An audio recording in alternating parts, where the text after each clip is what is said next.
So welcome to my keynote, which is why use MDTP. And when I was writing this presentation, it was kind of difficult to narrow. So it's fun to look back at the history, to think about how the test development process works, to explain the assessment system and all the components that we offer for MDTP.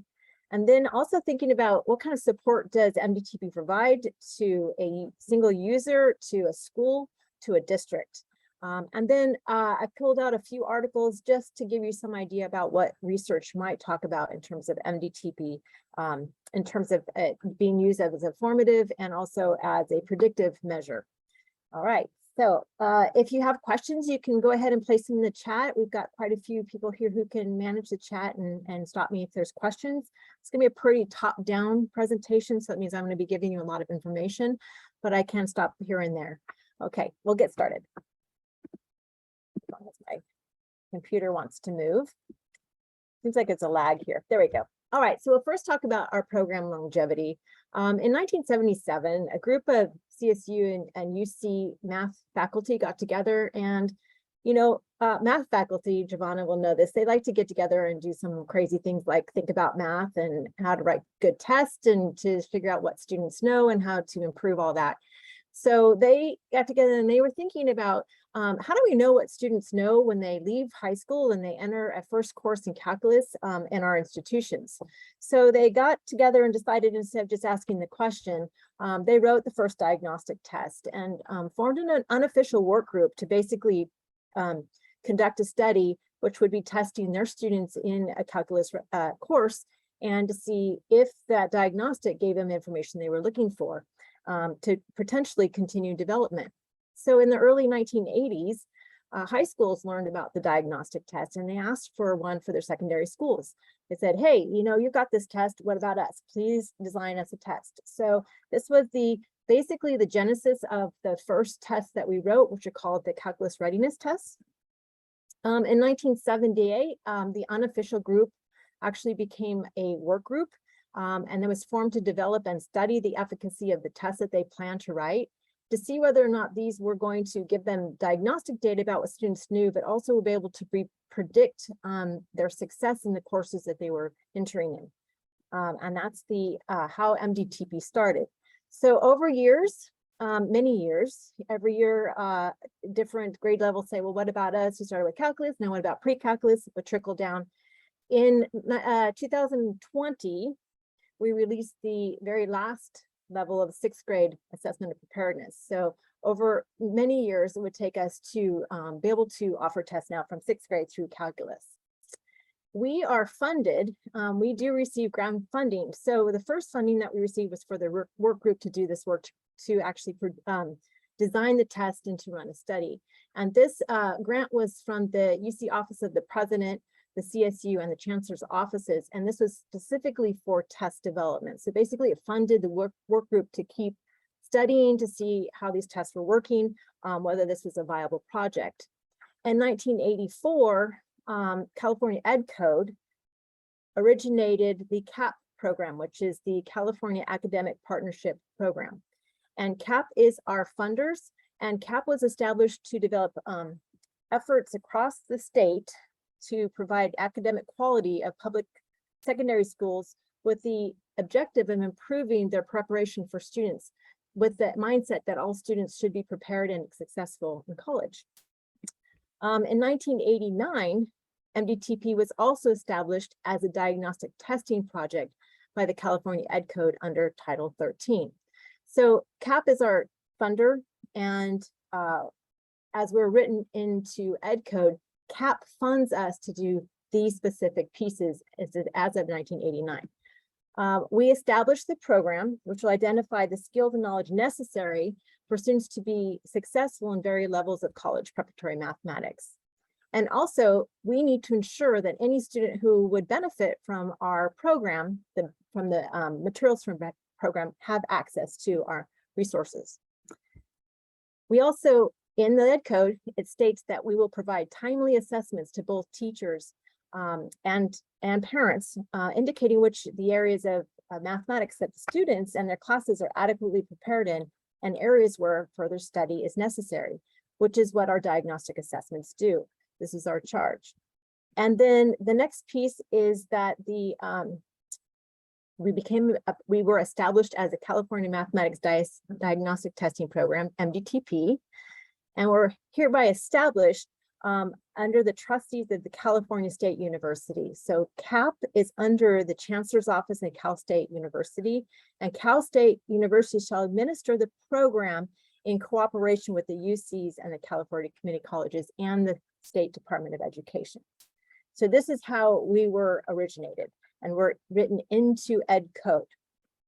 All right, so the Ed Code says that we're going to develop, distribute, and support. So this is the charge that they gave to us. We should develop your assessments and services to assess knowledge and skills in the area of mathematics that's consistent with the mathematic framework for California public schools, and aligned to the expectations of post-secondary education, such as the ICAS statement, which is a really great statement. I forgot to link that. The ICAS statement is a statement written by intersegmental faculty saying what are the skills and expectations that we like students to come with when they enter into college level mathematics. Distribute. The charge is that we will make these materials and services available to math faculty in the public school system who request them. We also make them available to private schools. Our conditions are that the schools and the districts must be listed under the CDE's registry for school sites and have a school code assigned to them, and then they may access our materials free of charge. Then support. This is kind of the cool thing that most people don't know about MDTP, is that we are charged to provide support for mathematics faculty in high school throughout California, especially those at junior and senior high schools where there's low participation or achievement in post-secondary education. We're charged to bring post-secondary faculty to the secondary faculty to help students and teachers and parents, even if they're interested, think about their pupils' diagnostic results. Now, the parents would be basically after the teachers release data to parents. All right, so in terms of development, in terms of our EDC charge, which is Education Ed Code charge, in terms of development, we start with the work group. So the work group has a charge to design, create, revise, field test, collect data, all of our MDTP assessments. So our work group consists of math, science, and statistics faculty from the UC, CSU, and community college, high school, and middle schools around California. We're a very diverse and inclusive group. We have district and county math ed specialists in our work group, and we have the associate director of the mathematics for Smarter Balance on our work group. We also are joined every year in our work group meetings to once a year in June for 1 week, we gather to write our assessments. We are joined by the director of testing development from ETS services. And as you know, ETS is the writer of the SATs and the GREs and other assessments like TOEFL across the state. So the director joins us and provides us her expert consultation on how best practices for our own MDTP test development. The cycle of testing, test development is kind of interesting. I like to share this with people because I don't know that everybody understands the efforts that it's taken to develop an MDTP test and release it, or assessments. So as I said before, once a year, the work group committee comes together for a week, and then we determine what tests are going to be written. And we use the content. The content is determined by the framework. We create what we call test specs. These are like a blueprint, which are topics aligned to specification aligned topics, MDTP topics. We determine any test to equate. For example, this year we are field testing a new 7th grade assessment of preparedness for 7th grade. The one that we have, which is in release form, was released in 2015, which is only shortly after the framework in 2013 was released. And now it's a very good time for us to come back. And what we're looking at is does this test reflect what students should need to know to be successful in a 7th grade mathematics course? What we're using to equate this test is our last field test that we got data from, which would be the in 2014 was the last full 7M test that we got data from. So we use that as our equating test. From that equating test, we choose 5 items that we use as equators. Those items are on the new field test. Those equators must be in certain positions. So there's all kinds of logistics of how these tests are designed. We also look at items that we've already written in the database, which we have over 10,000 items since we started writing back in the 70s, 1970s.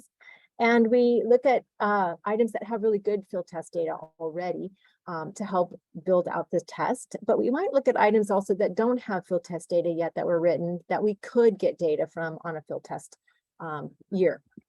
Then whenever we have need to fill the rest of the test in, we write and we vet new items. The vetting is a pretty strong process. It goes through the entire work group. First of all, vetting new items goes to another committee. The committee from a different test group will look at each of the items and give feedback. And then those items will be vetted by the entire work group later on a test read, which I'll get to that. We assemble the testing committee. So we put them together. We follow ETS guidelines. Lots of logistics on how this is done. So one of the things that we are very careful about is that the items on an MDTP test are increased in difficulty, starting with the easier items in the first third, the more medium level items of difficulty in the middle of the test, the second third of the test, and the last third of the test would be the items that have highest difficulty. So they do graduate in difficulty. Another logistical piece is that we do not have runs of one certain answer. So if you see A, you can't see A, and then another A. So run of 3 is okay, but we try to minimize that to 1 per test. We generally try to avoid runs of 3 or more. And we also have to see every option, such as A, every 10 items. So if there's from questions number 11 to 20, there has to be at least 1 A. And so this helps us to design the logistics piece of the test, which you can see gets kind of complicated when trying to shuffle all these pieces about the equators, the runs, the key runs, and the spacing between items. We also have a formula for how many items need to be in each topic. So MDTP tests are designed around topics of mathematics that are foundational for success in that class they're going to. Then once those tests are assembled, the entire work group, which generally is about 25 people who are working each summer, reads each test on a table read and provides final reviews. These can take between 2 to 3 hours because, you know, we are we would look at it very, very granularly, at the fine-tooth comb to make sure that these items are working the way we want them to work.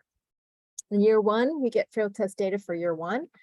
And then in year 2, we review that data. So the tests are all field tested in the classrooms that they were written for. So 7th grade assessment of preparedness would be, we would be asking for 7th grade teachers now in the fall to be field testing that test now. And then we would be looking at that data then next year when we gather next summer to review the data. And then we write a new version based on field test data. So we either revise items or write new items for that test. This field test process takes between 3 to 5 years before we're ready to actually release a test. And so I'm going to talk about next what goes into good field test data. We basically keep repeating cycles until we know we have a test that's ready to be released.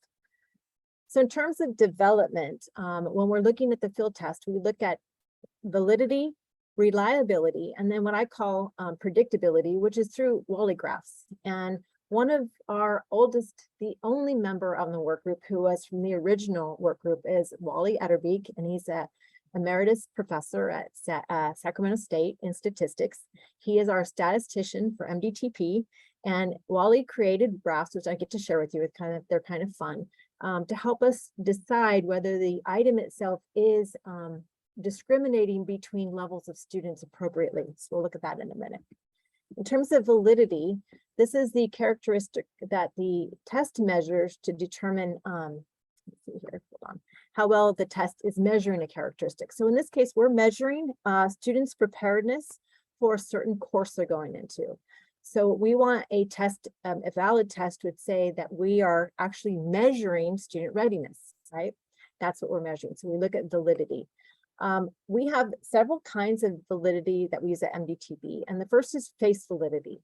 So pretty much what this means is that we have expert educators in the field, in the committee, who are writing those tests. So for the 7th grade assessment of preparedness we're writing right now, we have teachers in the 7th grade on that committee. In fact, one is the work group chair not the committee chair, to say the committee chair for this this particular, and co-chair with Emiliano, who you met earlier, for the 7th grade test.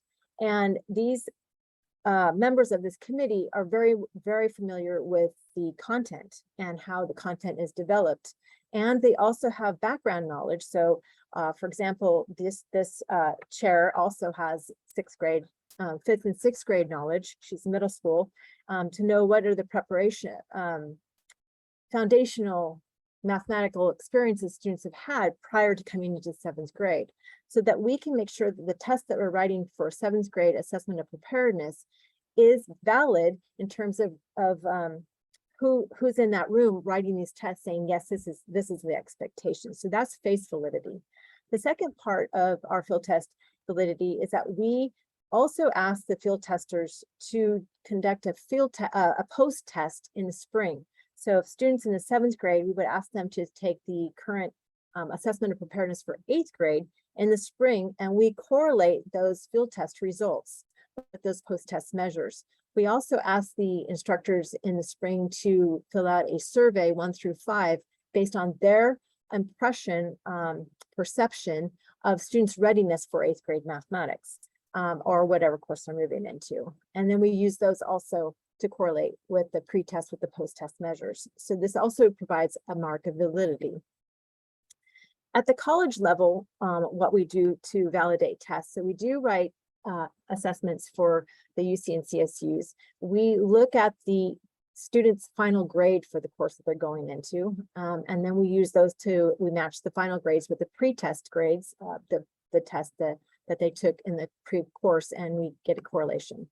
In the middle school and high schools, as I just was stating before, we match the grades with the teacher evaluations, and then also with that post readiness test they took when they exit that class. So this is how we determine validity. Typically, these correlations are above 60% level, and many of those are in 80% level, which is extremely high, and it's by purpose because the way we do our test design. So that's validity. In terms of reliability, reliability is how dependably or consistently the test that we design measures the determined characteristics. So if a person takes this test again, will they get a similar score? Or if a similar demographic population takes the test, two similar populations but different take the test, do they get similar results? And this is how we know that the test is reliable. Again, we use the field test measure. How we test is the Cooter-Richardson Formula 20. We call that the KR20. This is how we get a measure of reliability. This measures the ability of the test to distinguish between students who are well prepared in the testing subject material from those who are less prepared. So this is what we're trying to do, is we're trying to figure out student readiness. So this is a very good measure to determine that for our reliability. In general, any kind of KR20 measures that are greater than 0.50 are considered good. Our scores are always at or above 0.8, and many of our scores are at 0.9. And so we know these are really, really good scores, but again, we aren't surprised because of the efforts we put into the test development process to ensure our high scores in both reliability and validity. The last part here that I want to talk about are individual items. So we look overall at tests, the test reliability and predictability, but we look at the items as well. So this is called Wally graphs. What you see here is looks like a y equals x line. What we're looking at is a test score and the item performance. So how well students did on this item. The items are broken up based on their overall performance into quintiles. So the highest quintile would be the 20% students scoring highest on the test overall. The lowest quintile would be the 20% students scoring the lowest on the test overall. So what we look at is how did the students perform on each item based on their quintile on the overall test. An item that matches the quintile points, so the average correct for the students in that quintile, to their on each item, how close it is to that line is a really good strong item.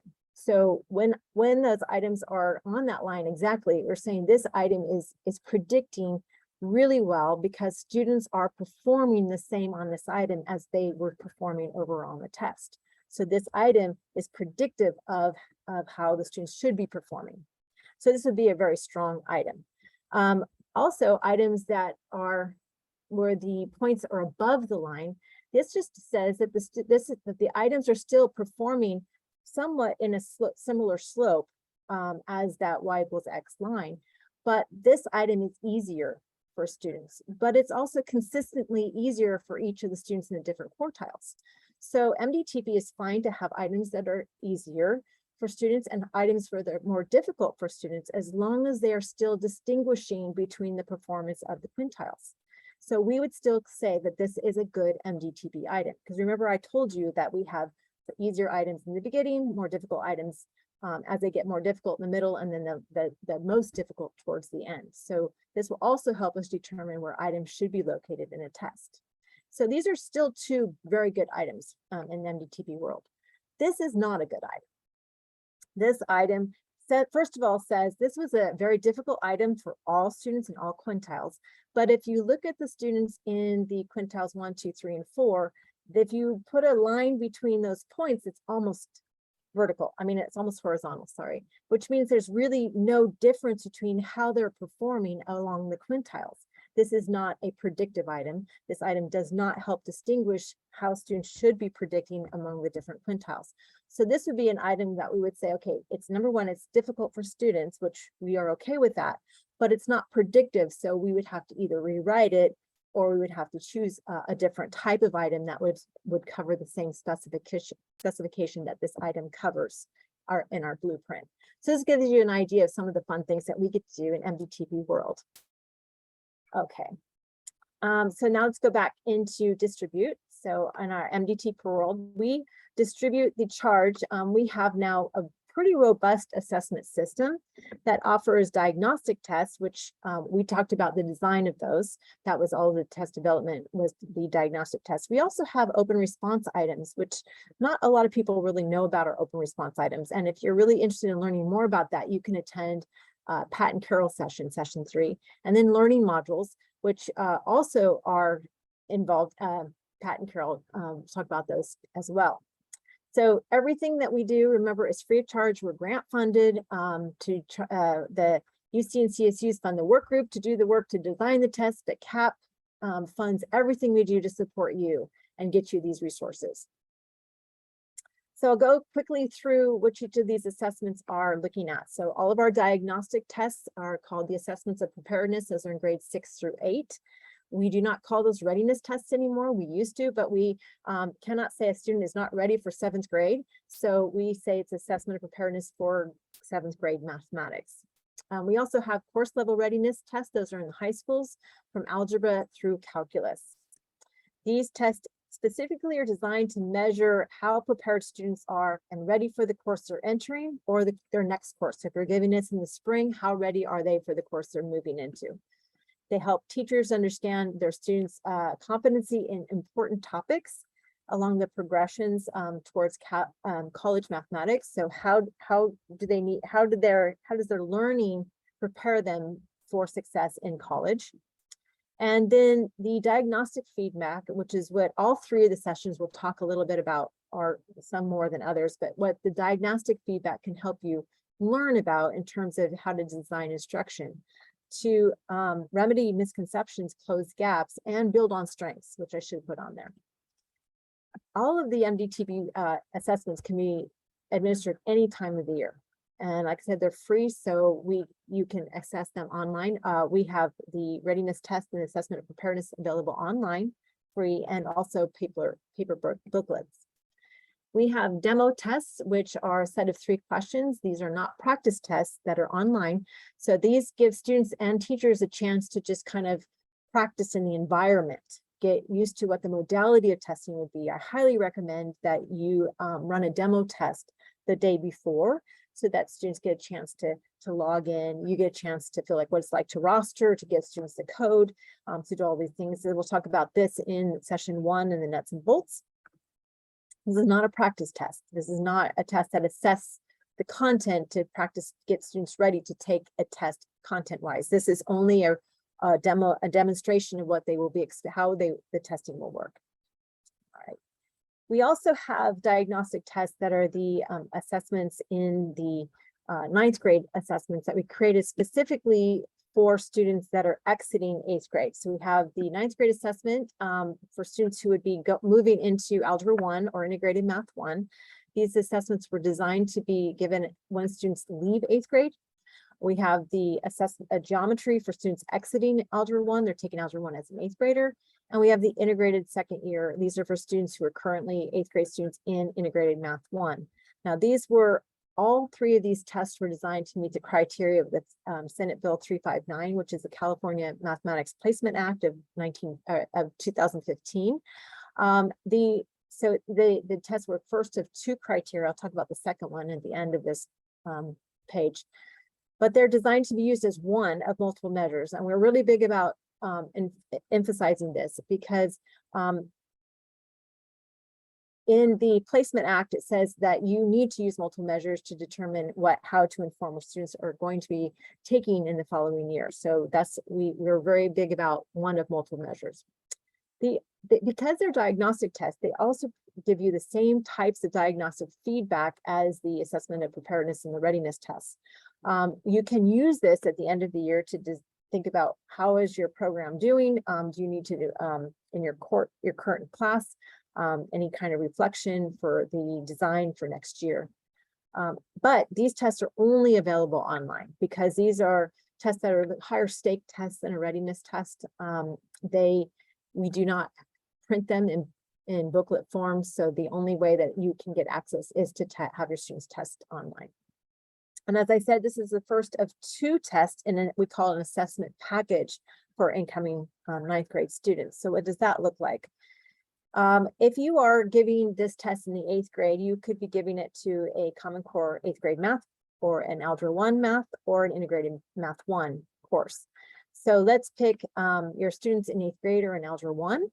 So when you give the assessment to meet the SB 359 criteria, which is that students have to have a clear, transparent, fair policy of placement when they move into 9th grade, one of the things they say is they could take a placement test as one of multiple measures.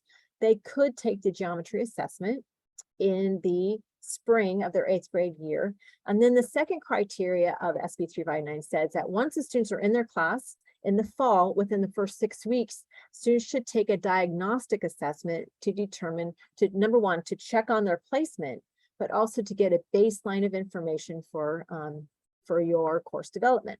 All right, so we have the geometry readiness test that students should take in the fall to get that check for placement and then evaluate their current readiness for the teacher that has them to use with the students in that incoming year. This is what we call the assessment package. The geometry assessment and the readiness tests have the same specifications. They have the same topics of mathematics, but each item is different. So there are no items that are the same on these tests. Okay, the next component of the system are the open response items. We have all of you guys, Pat's putting links in the chat very quickly for me. Go ahead and keep these links. You've already been vetted. We do not hand these out until we vet teachers or educators that are from LEAs, legal educational agencies. But this is, if you want these links here. Our writ response items are designed to engage students in really conceptually rich problems, and the skill sets range from middle school content through calculus. And I also argue that some of the middle school content on these tests These written response items can also be used to activate prior knowledge in high school tests, but also bridge and re-engage students in content that they may not have seen for a long time. And it will still challenge them. Also supports their instruction in a focused topic. So all of our written response items are aligned to MDTP topics. And they give you opportunities to learn more about what students are thinking. The diagnostic tests give you, we purposely design the options so that you can quickly see if they choose this option, they may be thinking this. But a written response item will actually show you, if you want to learn more about what students are thinking in a particular topic, you can give them a written response items and say, I want to see now what you're thinking. There are also really great opportunities to promote classroom dialogue. And these are intended to be used in the classroom setting when you're actively proctoring. So teachers should be in the environment, watching students take these, monitoring the engagement. The new item that we just developed, as Pat had talked about when she was introducing her topic, are the formative constructive response items. These are also in field test, only available field testing. We need data on these. So if you're interested in getting some data with your students, we'd love to get your feedback. We do have specifications for that. I think Pat talks about that briefly in their session. So these are aligned to specific problems. So our first set of FCRIs are aligned to the Algebra 1 Integrated Math 1 test. We looked at items in that test and we decided which items had misconceptions or which items were potentially gaps, which items were strengths. We look at them that way. Items with misconceptions, we determined that would be nice to come back after the teachers have data and are able to intervene. They provide a short focused assessment of a concept or skill after the actual engagement of intervention happens in the classroom. So instead of giving the same MDTP test again, what you can do, you might choose just to say, okay, I want to know how are my students doing on this one topic right now, and you can give this, and it's an open response item. They should be administered again after you've given them the MDTP test and after you've looked at the data and you've given them some interventions. This is post testing intervention support. And again, intended to be used in the classroom while you're monitoring student engagement and participation. Yeah, 5 minutes. Thank you. Perfect. I think I'm doing better this week. Okay, the learning modules are the last piece of the assessment system. We designed these learning modules to be independent study from students so they can go in there and work on their own. And they are also aligned to MDTP topics, and they are great to be looking at after getting diagnostic results. The modules are divided into lessons, which are things like explore, try this, watch. And we have lots of videos. We like to make connections, and then we give practice. These modules are not like Khan Academy, or I'm sorry, not like an ALEX program, which they see an item a bunch of times and they practice the item in the same way. These are very conceptually introduced to develop the understanding about what's happening in the mathematics. They explore things like what do you notice, what do you wonder, types of things like that. So go ahead and look at those. If you're interested in more of that, Pat and Carol will be talking about that. And what we did was we wanted to say if a student has a certain thinking about a misunderstanding or a misconception, then we looked at what was that misconception, and we went back to the grade level in which they would have learned that, and we unpacked it and built from that grade level back up. But the thing is that these were designed for students who are entering into a summer bridge program at UC San Diego, into a pre-calculus course. So we wanted to make sure that even though we may go back to a 6th grade level to unpack the math and build the concept, we did build that topic back up to a pre-calc level. So if you look in there, you might say there are some items that are would be good. Some of the lessons may be good for middle school, but many of them are bridging back up to a higher level as they progress. Testing's free. Our charge is to provide this for you for free. So we have 4 offices. The CSU, we have CSU Fresno, Fullerton, San Luis Obispo, and San Bernardino. Giovanna is from San Bernardino. And what we have in those offices are site directors that will go and work with students and students will, maybe students, but mostly teachers, educators. They'll work with educators to learn how to use the data. We also have offices in the UC, 4 UCs, campuses at UC Berkeley, Davis, Los Angeles, and San Diego. As I had mentioned earlier, the director's office is in UC San Diego, and that's where you get your high-level support. We keep working on that platform, and we do all of the test production and shipping from our office. Pre-test support looks like you would call your regional office and say, or you would go into the MDTP website, which should be posted somewhere in here, and order materials. We would help you get set up on the online platforms. We would help you get whatever pre-test, send you test booklets to get you ready to test. We would also provide you post-data workshops, just like the ones that we're going to be conducting in our next sessions. And we also have presence at lots of conferences. We are going to be at the CMC North, CMC South. We have these conferences that are virtual state conferences, just to get math educators opportunities to hear about how to use MDTP in effective and useful ways. All right. We have a few research things I'm going to touch on real quickly. Different entities around the state who have looked at MDTP in terms of how the diagnostic data can be used. So the first one is the Sandera, which is, they are located here out of San Diego. And Sandera asked the question, they worked with the San Diego Unified School District. They asked the question about how effective, what happens if we mandate all the students in some classrooms across a district, if we mandate them to take the MDTP test. So what they looked at was they measured the effects of testing students in grades 6 through 10, some students, and they were cohorts, so they watched students over time in the San Diego Unified School District. The findings showed there was, and there, I missed this here, but there was lots of students involved in this testing because it was over quite a long time period, 1999 through 2006. It looked at not only at the year results of they took the 6th grade test in 6th grade, what were their CST results, but then they looked at them again, what happened in the 7th grade, in the 8th grade, and the 9th grade, all the way through 10th grade. Their findings were that MDTP is associated, just giving the test, they found positive gains in math on the CST scores. So they gained about 1 standard deviation. So for students scoring in the 50 percentile, that was about 5 more problems, 5 percentiles higher. So they have 5% higher. If they were scoring in the about the 20 percentile on the test, that was like a 3% increase in their scores. So it was significant. And they wanted to know, well, are there some things that could affect these findings, such as what if students went to summer school? Or what if we looked at their class placement, if placement actually played an effect in positive results, and the reason why these students were doing better on the CST, which is the end of the year test. They found that neither of those were factors. They did actual quite a few statistics on this.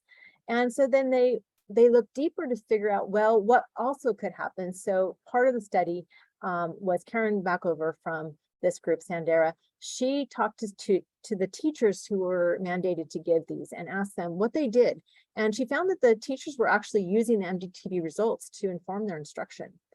They looked at their students' strengths and also looked at their weaknesses to adjust their teaching. And they figure that based on the input from the teachers, this qualitative input, that the use of not just mandating giving it, but also using it, were creating this positive effect. And they found that if the first year a student was given an MDTP test, their results were improved. But if they gave it for the second year, the results were even improved greater. So that's one.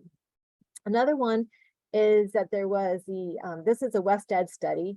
They worked with 8 districts in the Silicon Valley school districts to evaluate what happens when the students were, this is when an algebra for all was mandated. They wanted to know if students took the MDTP test, could we look at those results in the 6th, 7th, and 8th grade to predict, well, the 6th and 7th grade to predict if they were going to earn proficient on the CST in grade 8 by taking algebra in 8th grade. What they did was they tested students in the accelerated 7th grade math and students in the 8th grade algebra, a total of 2,500 students in this study. What they found is that students who met critical level, which is what MDTP determines a student's adequately prepared in a particular topic, in 4 or more topics on the grade 7 MDTP, they had nearly a 70% chance of achieving proficiency in Algebra 1 and CST grade 8. So if that now improved to 5 or more topics, then they had a 75% chance of being proficient in the 8th grade on the CST test assessment. So in other words, students in a previous course or entering the 8th grade Algebra 1 course, getting 4 or 5 topics with meeting the critical levels in 4 or 5 topics on the MDTP predicted that they would get that 70% of those students would get a proficiency or higher in the 8th grade.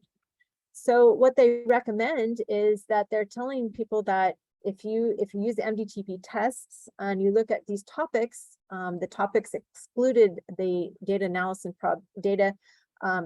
and probability and statistics and the geom topic. But if you look at the other items on these tests, that these were strong predictors of how students were going to be doing in algebra.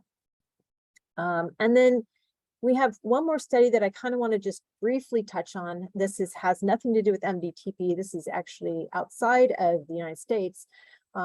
This is just in diagnostic tests in general. So what this study measured was students were going into a pre-university or a public university in Malaysia.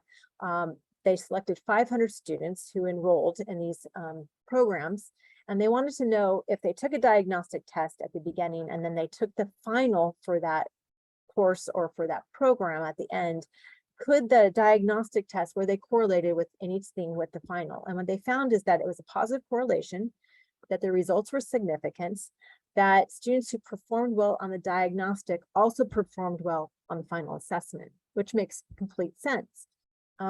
They also said that their performance on the final was definitely affected by their prior knowledge. So coming in with adequate preparation was basically going to be telling how students were going to be doing at the end of the course they were entering into.